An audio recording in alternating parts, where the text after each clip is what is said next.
Você já assistiu Jogos Mortais 2? Lançado logo um ano depois do primeiro filme, visto o sucesso estrondoso que fez o primeiro, os caras decidiram dar uma continuidade. Porém, dessa vez não foi o James Wan que voltou para dirigir o filme, e sim o Darren Lynn Bousman, que anos depois ele acabou dirigindo o filme Espiral, sim, aquele com Chris Rock. Então decidi assistir o filme novamente e anotei cada detalhezinho que você possa ter perdido quando assistiu. Aproveita para se inscrever no canal e dá um like. Bora pro vídeo.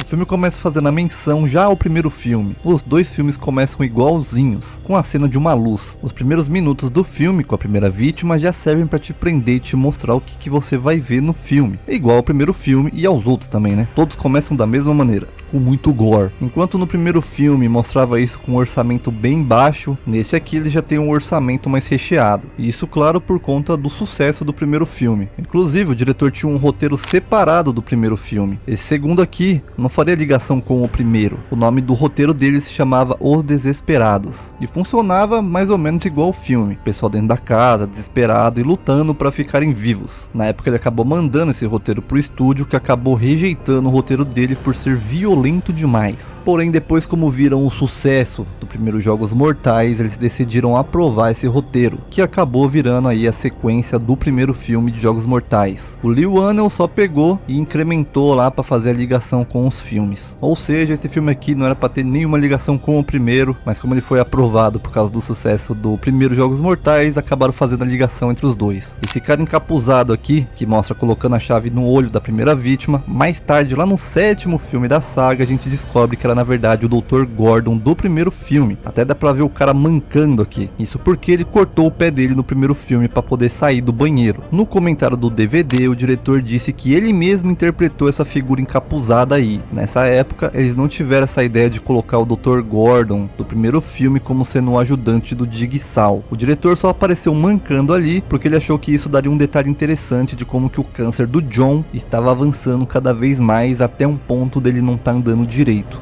Ou seja, inicialmente era pra esse cara aqui ser o John Kramer, mas mais tarde acabaram fazendo a ligação com o doutor. Que coincidência! Nos é apresentado então o detetive Eric Matthews, que vai buscar o filho dele em uma detenção para menores. Esse lugar onde o detetive passa aí, na verdade, era o camarim para a equipe do filme. Eles improvisaram ela para uma cena do filme. Uma das primeiras coisas que aparecem é uma câmera gravando o moleque. Talvez seja uma dica de que mais tarde, quando a gente pensa que tudo estava passando nas câmeras era ao vivo, na verdade era tudo gravações da câmera. Quando o detetive é chamado para ver o corpo da primeira vítima, tem uma mensagem no teto escrito: "Olhe mais de perto, detetive Matthews". Porém, o nome do detetive está escrito errado, está escrito com apenas um T, e no nome dele são dois T's. Não sei lá, eu achei importante colocar esse erro aqui. Eu não sei se foi um erro de produção ou da Amanda, ajudante do Jigsaw. Como eu disse, né, eles tiveram um orçamento melhor agora e o bonequinho do Billy aí agora consegue falar e mexer a boquinha, coisa que no primeiro filme era só um boneco mesmo imóvel. O de agora é até controlado com controle remoto. Os policiais vão lá no esconderijo do Jigsaw e você vê o quão hipócrita é o John Kramer. O cara vive pegando pessoas que ele mesmo julga, falando que a pessoa não dá valor para a vida dela, ou que a pessoa tá fazendo algo errado. Então supostamente ele só feriria quem merecesse, mas aí ele colocou uma par de armadilhas que acabou arregaçando com os policiais aí, sabendo que os polícia ia aparecer aí para pegar ele. Até porque fazia parte do plano dele ser descoberto aí o esconderijo dele. Na cabeça do John, se ele espirrasse na rua e ninguém falasse saúde para ele, automaticamente essa pessoa já era culpada e digna de participar dos testes de armadilha dele. Falando no esconderijo dele aqui, tem vários desenhos e protótipos das armadilhas dele. Por exemplo, esse aqui mostra a armadilha onde a mulher prende as duas mãos aí na lâmina para poder pegar a seringa com o antídoto. Tem esse aqui do cofre também da casa, no caso onde faz a primeira vítima. Dá pra ver que tem uma porrada de manequim também. Provavelmente o John Kramer testava as armadilhas todas em manequins antes de realmente colocar para as pessoas usarem. Tem essa armadilha aqui também que eu não faço a menor ideia do que seja. Aliás, tem algumas, né, que nunca apareceram em nenhum filme. Então pode ser que o Jigsaw tenha até montado a armadilha, mas não usou em ninguém, ou então talvez não tenha passado no teste com os manequins. Essa aqui é a mesma armadilha que ele usou na Amanda no primeiro filme. Essa aqui é a armadilha dos espinhos do cara do delator da polícia do começo do filme, a primeira vítima do filme. Tem essa aqui que parece ser na espinha da pessoa. Tem uma armadilha que também é na espinha da pessoa, que apareceu no quarto filme, que coincidentemente é dirigido pelo mesmo diretor protetor, então pode ser mesmo a mesma armadilha. Tanto essa máscara quanto esse daqui que tem os tubos no manequim, pode ser essa armadilha aqui de oxigênio do sexto filme. E essa aqui que parece ser a armadilha das seringas, que na minha opinião foi a armadilha mais emblemática desse filme aqui. Mas enfim.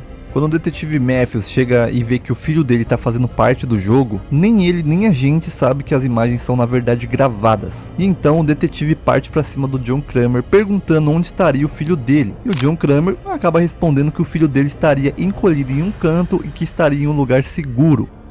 Ele está num lugar seguro.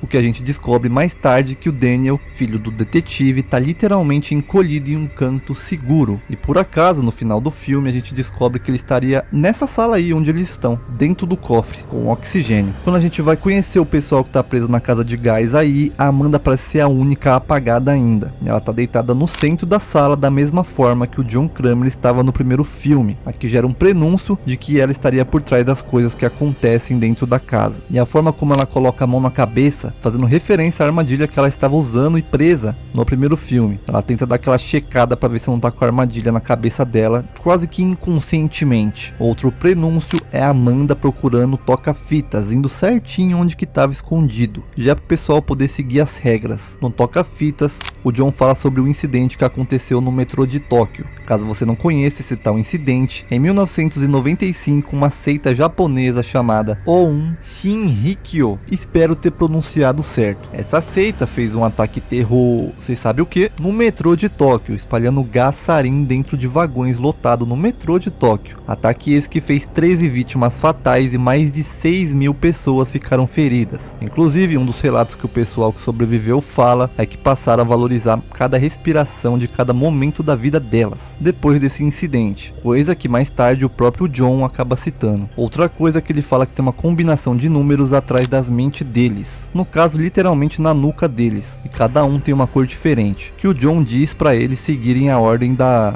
cores do arco-íris. Eu não sei vocês, mas eu não saberia qual a sequência de cores que tem no arco-íris. Eu só sei qual é a sequência porque eu literalmente acabei de pesquisar no Google como que é um arco-íris. E o pessoal aqui tá desesperado depois de terem sido sequestrados, obviamente não saberia também qual a sequência. A mulher fala que o tal quebra-cabeça aí seria um serial killers. E a Amanda acaba por defender ele, dizendo que não é isso, que ele só estaria fazendo um teste com o pessoal aí. Dá pra notar que ela recebeu uma lavagem cerebral do John. E agora ela realmente é uma seguidora dele, que até toma, né, o lugar dele mais tarde. Então ela estaria aqui já defendendo o cara. É o que tudo indica, cada armadilha seria pra uma pessoa exata. A primeira, literalmente, foi pro Obi, mas nem todas foram para as pessoas corretas, até porque o primeiro aí de base foi o tonto aí que pegou a chave e tentou abrir a porta com uma mensagem dizendo literalmente para ele não abrir. E caso não tenha entendido o do porquê da armadilha dele ter sido ele ser queimado aí na fornalha, é por conta que ele era um criminoso que sequestrava as pessoas, inclusive as pessoas que estão presas aí com ele, ele ajudou a sequestrá-las. E ele queimando na fornalha seria para representar o inferno que ele causou na vida das pessoas. Até tem um diabinho aí dentro da fornalha desenhado. Quando o cara quebra o vidro da fornalha para tentar salvar o Obi,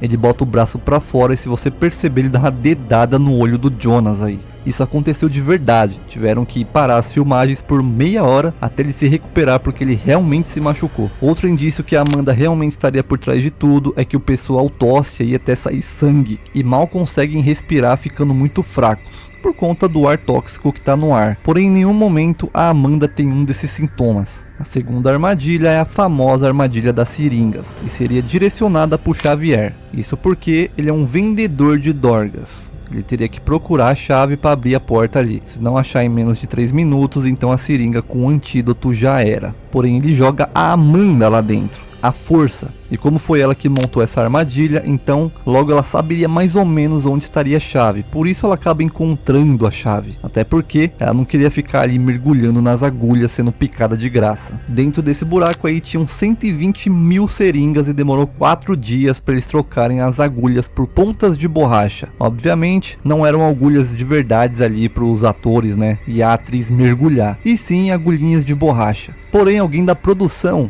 sem querer deixou misturar seringas com agulhas verdadeiras e as de borracha no buraco. Então tiveram que procurar as agulhas verdadeiras dentro do buraco com agulhas de borracha. Estavam procurando agulhas dentro de um poço com agulhas. Também colocaram um pouco de gelatina e água no buraco para eles ficarem mais escorregadias e dar aquela agonia enquanto a gente assiste a cena. Legal também que, para esconder o final de todo mundo, a maioria dos atores não receberam as últimas 25 partes do roteiro. Isso já para não vazar o roteiro e ter algum spoiler antes de lançar o filme. Inclusive gravaram 5 finais alternativos já para não vazar o final verdadeiro. A atriz que interpreta a Amanda gravou o filme grávida, porém ninguém sabia, ela escondeu de todo mundo, inclusive do diretor. O filme inteiro foi gravado em apenas 25 dias e tudo dentro de um único prédio. A única porta que você sabe abrir tá no meio das suas pernas. Essa frase foi improviso do ator. O diretor achou engraçado e colocou no filme. Inclusive o papel do Xavier aí inicialmente seria do Henry Rollins, mas por conflito de agenda acabou que ele não pegou o papel. Caso você não o conheça, ele foi vocalista da banda State of Alert, Rollins Band e também do Black Flag. E o quarto que tem as seringas aí, caso você não tenha reparado, tem alguns desenhos de crianças. Provavelmente seria algo relacionado às crianças serem dependentes dos adultos, dos pais que criam elas. E o objetivo aqui, né, seriam as seringas furarem o Xavier, já que ele vende dorgas para dependentes químicos. Então chegamos aqui na armadilha da caixa de vidro com lâminas. Essa armadilha originalmente seria destinada à primeira vítima, aquele cara que toma um tiro na cara lá. O nome dele é Gus. Isso porque ele era um cara que desviava dinheiro da empresa onde ele trampava, e na fita dele falaria algo sobre ele colocar a mão em um pote de biscoito para roubar biscoito sem a permissão dos outros. Mas essa armadilha acabou ficando com a Addison, que acaba enfiando os dois braços ali em uma atitude de desespero, e que se ela tivesse analisado direitinho, ela teria visto que a caixa estava aberta do outro lado e não precisaria colocar os dois braços no buraco com lâminas ali. O Jigsaw fez isso propositalmente, sabendo que ninguém iria verificar a parte de trás. Inicialmente, a armadilha que seria direcionada para Addison teria uma máquina de waffle quente. Ela teria que chegar super perto com o rosto dela da máquina, iria queimar o próprio rosto, sacrificando a aparência dela. Isso porque no quarto filme a gente descobre que ela é na verdade uma do Job. Eles pegam aí o endereço da casa de gás e tem esse número aqui, 237. Sim, é uma referência ao Iluminado. Eu já percebi que quase todo filme de terror tem uma referência a esse filme, até porque é um filmaço. Se você não assistiu ainda, corre lá. Em inglês o John Kramer fala isso. É uma referência a um filme com o mesmo nome, dirigido pelo Wes Craven, lá de 1972. E caso você tenha se perguntado o que aconteceu com Adam no final do primeiro filme, ele foi deixado lá preso no escuro até perder a vida, sozinho, sem comida, sem água. Só ele sozinho até apagar, literalmente. Final de tudo, era só o detetive ter seguido as regras, literalmente só conversar com o Jigsaw, que no final ele estaria junto do filho dele. Mas como ele é estouradinho, ele acaba se colocando dentro de outro jogo novamente. E igual ao primeiro filme, a porta e a chave para sair da casa estavam literalmente no primeiro cômodo, onde todo mundo começa juntos. Esse foi o vídeo. Caso você saiba de algum detalhe que eu não coloquei aqui, deixa nos comentários. Aproveita, se inscreve no canal e deixa um like. Valeu e um beijo.